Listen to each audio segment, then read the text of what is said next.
Hello everyone and welcome back to my channel. This is another wrap-up video discussing what I read in April. It's coming to you a little late because the first time I did this, I sat down and talked for 30 minutes and the camera only recorded the first 3.5. So I'm going to be in a bit of a bratty mood today, and I hope that's okay with everyone. As I talk again about the books that I read in April. Let's just jump right into it. The first thing I read in April is a recent release by John Green, Everything is Tuberculosis. John Green is known for writing like the seminal texts of my teenage years, The Fault in Our Stars, Looking for Alaska. I think he really has his finger on the pulse of what it means to be a human being. And in recent years, he's switched from this young adult fiction into nonfiction. A couple years ago, he wrote The Anthropocene Reviewed, which was an essay collection of notes on the human experience, and it was one of my favorite books of that year, and so I was really looking forward to this. It comes with a bit of background. John Green is on the board for Partners in Health, and one of their missions is to reduce maternal mortality rates in Sierra Leone. And on a trip to Sierra Leone, on their trip back to the airport, they decided to make a pit stop at a tuberculosis hospital, and John at the time was confused as to why there would be a tuberculosis hospital. Like many Westerners, he thought that this was a disease of the past, given that we had a cure for it. But actually, tuberculosis still continues to affect millions of people all over the world. In fact, in 2023, tuberculosis killed more people than malaria and cholera and war combined.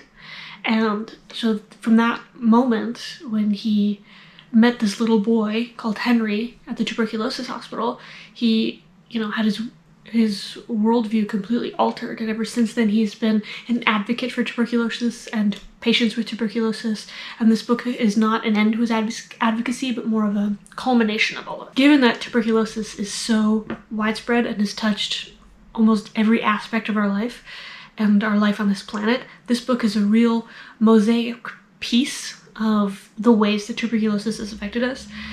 So if you're expecting this book to be kind of a bummer, it actually is filled with a lot of fun facts about TB. My favorite one being, there was a guy called John Stetson, and he got TB and he went out to the Southwest because the air is better for you, and he found that the hats were just not cutting it. They were not doing the job, and so he made his own hat. He was a hat maker, and that was called the Stetson hat, also known as the cowboy hat. So we wouldn't have the cowboy hat without TB. And if you think that's a crazy fun fact, that just barely scratches the surface of all the little ways that this disease has seeped its way into our history and our lives. And so John also goes out into thinking about it as like the racialization of medicine, how different groups of people were treated with this illness, urban development, literature, global politics. And this book also weaves in the personal storytelling of that boy he met at the hospital called Henry, and his fight with really difficult, brutal TB. And so there is also a sense of this personal story and this hope that resonates throughout the book. Over the years, because I follow John online, we're on a first name basis, me and John, and I've heard him talk about TB a million times, and while some of it was repetitive when reading the book, he's so compassionate when he speaks about it, and he is so, like I said before, like his finger on the pulse of humanity. And I felt that this book just made me a better global citizen and understanding what the people of this earth are facing and have faced, and that's why I would totally recommend it to anybody at all times, everywhere. If the audiobook is only like 5 hours, so if you can find the audiobook and listen to it on a commute a couple times, I would highly recommend it. As an alternative, there's a 45-minute YouTube video that I can link in the description that also kind of gives you the gist, but I would still recommend this book. I will briefly cover this next book because I don't think anyone cares that I read it, and that's A Brief History of France, an introduction to the people, history, and culture. I'm American, but I live in France. I would like to one day be a citizen. Their history is extremely confusing and thousands of years long. It's like 5 times longer than my own country's history. It's really dense, it's very confusing, so having a little guide like this was very helpful. It sort of split things into eras for me and gave me like certain little lessons and things to take away, how it affects modern France today. I did lots of little highlighting inside, and I finally finished it. It was dense, but readable and decently interesting, and I would recommend it to anybody who wants to like dip their toe into French history, meaning my mom. But if you want to attempt learning more about this country, you can. And it was fine. Mostly, it's like reviewing a textbook. I don't know how to explain that to you, so that's my brief explanation of this, and I'm moving on to something a bit more interesting, and that is another recent release, Sunrise on the Reaping by Suzanne Collins. I want to tread lightly here because there's a lot of Hunger Games girlies online and I respect them, and I wish I was you. I used to love the Hunger Games, and I still do really have a lot of fondness and affection for the original trilogy, but the prequels have been, in my own personal opinion, red hot garbage. I hated The Ballad of Songbirds and Snakes. I don't want to derail this video by talking about it, and when I heard that there was going to be another prequel, I wanted to like it so badly. And, you know, make no mistake, I'm on Team Suzanne and I want her to win. And unfortunately, I was a little bit let down by this book, but I do have some more nuanced opinions than I do about the other prequel, which, like I said before, is kind of garbage. So if you don't know what the plot of this one is, it's, if you've seen the films, Woody Harrelson's character plays, he's a Haymitch Abernathy, the mentor, and he's my favorite Hunger Games character. If I were to have a Hunger Games Mount Rushmore, he'd be the first face I'd carve into stone. So I was really excited by this premise and was definitely feeling hopeful. So I do want to start with the good things. First is that Miss Suzanne heard all of us complaining about how long The Ballad of Songbirds and Snakes was. Even the people who liked it were like, hey girl, it's a little long. And so this one was a fraction of the length and very speedy. I appreciated the fast-paced nature of it. I think these kinds of books need to be fast-paced, and that marinating in stillness is not helpful in a young adult dystopian. Additionally, I felt like this maintained the spirit of the original trilogy with this, you know, the violence and the brutality of it, whereas, not to keep putting down Ballad, but I really didn't like it, and that book felt more like a neutered version of the series, and this one felt more true to the spirit of things. Yeah, and that's all the good things I have to say. So now we're gonna move into some critiques, but they're respectful, peace and love. As for the characters, I was underwhelmed. Again, Haymitch, my favorite character, him in this book, he really, like, he just fell off the turnip truck. It's very gee gosh, gee willikers, oh boy. And her first person narration of Haymitch, it's like a characterization of a country Appalachian bumpkin without really understanding how those people talk or would talk. And of course it's not literally Appalachia, but it sort of is. And so he was just talking like a cartoon character by calling his mother his ma and his girlfriend his girl. It was just like a bit much, and that is my critique of Suzanne Collins' writing, is that she can only write a certain kind of character in a certain kind of socioeconomic class, and it is starting to give poverty porn in a way that is not fun or interesting. Just look at how poor these people are. Isn't it so sad? I don't know, I think maybe because this is the 5th book in the series that things that were once endearing or interesting have now become grating. And even when she makes references to the original series, such as like constantly name-dropping characters from previous books, it just reminded me of books that I'd rather be reading, personally. I do understand that it is important to acknowledge that these cast of characters have been fighting and trying for rebellion for decades, and they did not just materialize around Katniss. However, I just found it a little like show-offy. Like, hey, you remember this character I made millions of dollars off of? Well, here they are again. Isn't that nice? And it's not doing it for me, because I'm a bit of a Grinch. And maybe I'm not just a Grinch, but maybe I'm perhaps too old. I've seen people online who are older than me who really like these books, but for me, the writing is just too young. It's just feeling way too young, and that's sad. That makes me feel old, that I'm too too old to enjoy Hunger Games, but maybe I should reread the original series to really determine if it's just the prequels that are lacking luster, or if I've got rose-colored glasses for the original trilogy. Overall, didn't really see the point of this, respectfully. People say that this is supposed to be like a masterclass in propaganda, but that's all the books, so I don't really understand why we have to have an entire book dedicated to propaganda when that was like the point of the whole series. I do think that it's important for young people to read about failed rebellions, that sometimes when you try to make change, it doesn't always work the first time. That's an interesting note in today's, current political climate. So for that reason, it has some promising elements, but overall, underwhelmed. And at least that's better than, disdain, like I have for the other prequel. And that's all I have to say about it. It's scrubbed from my mind. I'm letting go. Next I have Bunny by Mona Awad. This is a weird little hallucinogenic thriller that takes the late 90s, early 2000s Mean Girls stereotype, turns it up to 1,000, and then adds occultism. Think if the plastics from Mean Girls were like a Lovecraftian hive mind, and I am pitching it pretty well, I think. However, and a lot of people love this book. However, I was underwhelmed. I'm using underwhelmed several times today, but that's my truth. There were elements of this book that were just too obnoxious for me, like the cliques. There are some just cliches that really drive me nuts. Like there's the classic, the protagonist starts hanging out with the popular girls, and the protagonist's geeky best friend starts to feel some type of way about it, start feeling kind of jealous. It's giving like the best friend from the Princess Diaries, like, that bitch. I'll insert a clip if I can. Boy, who destroyed you?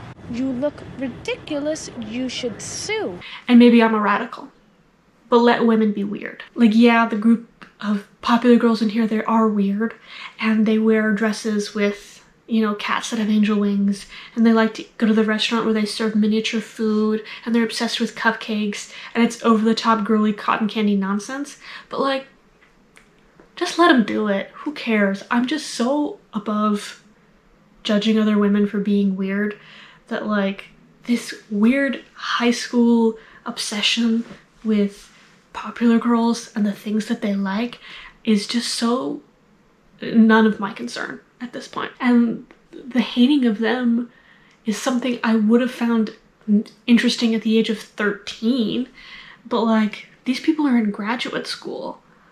Aren't we a little bit above that? Don't we have jobs?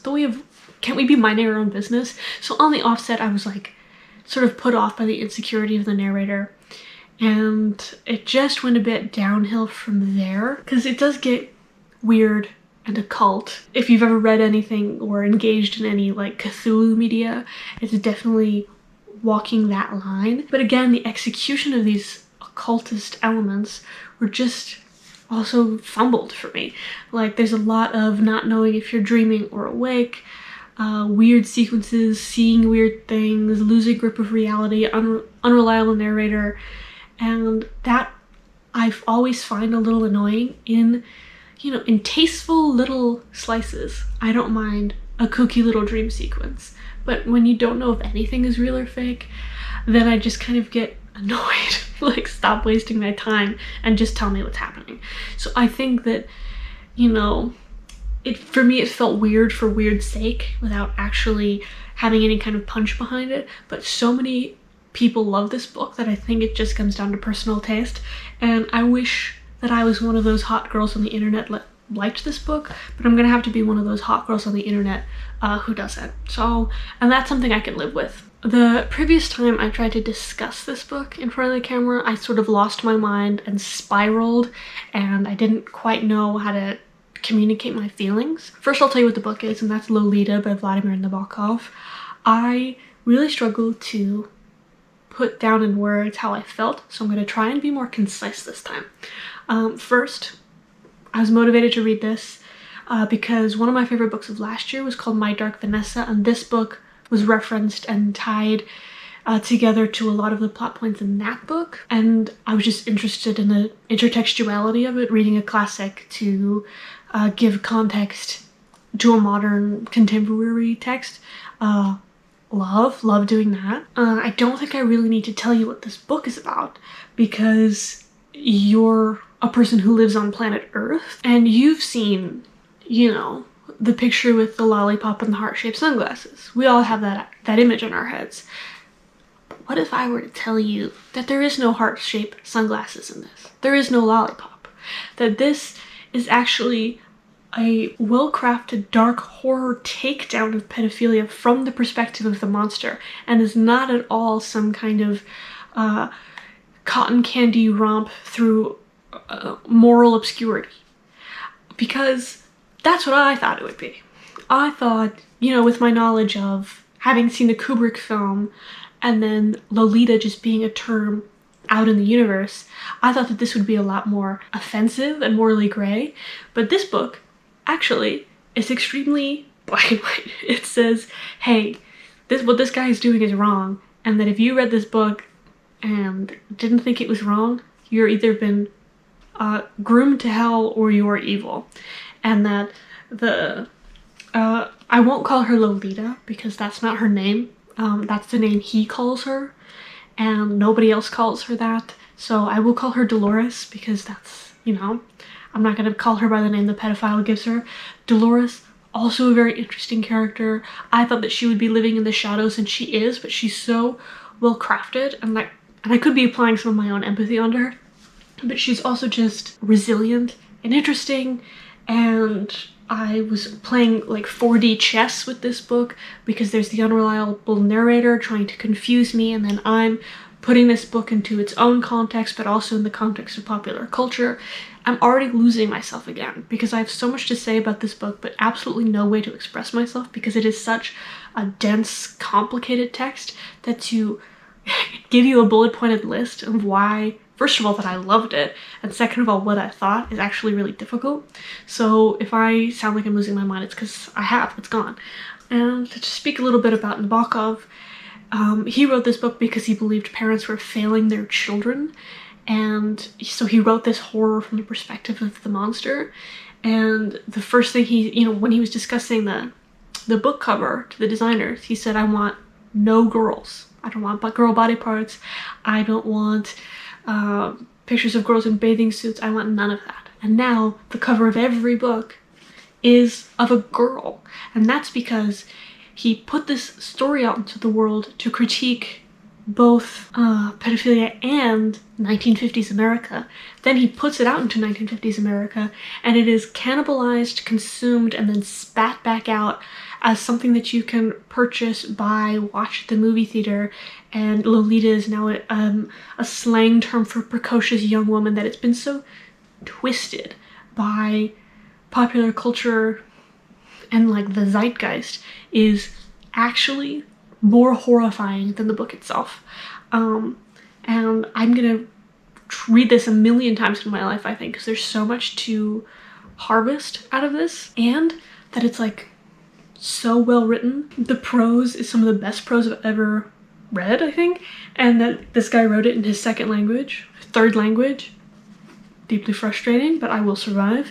And at the end of the day, if I'm gonna try and squeeze down all my feelings into a sentence, I'd say that this book cleared up a piece of pop culture for me in a way that was both horrifying, vivid, and deeply intelligent. That's what I'll say. And the story itself is crazy, and it dares you to read it. And I really enjoyed it.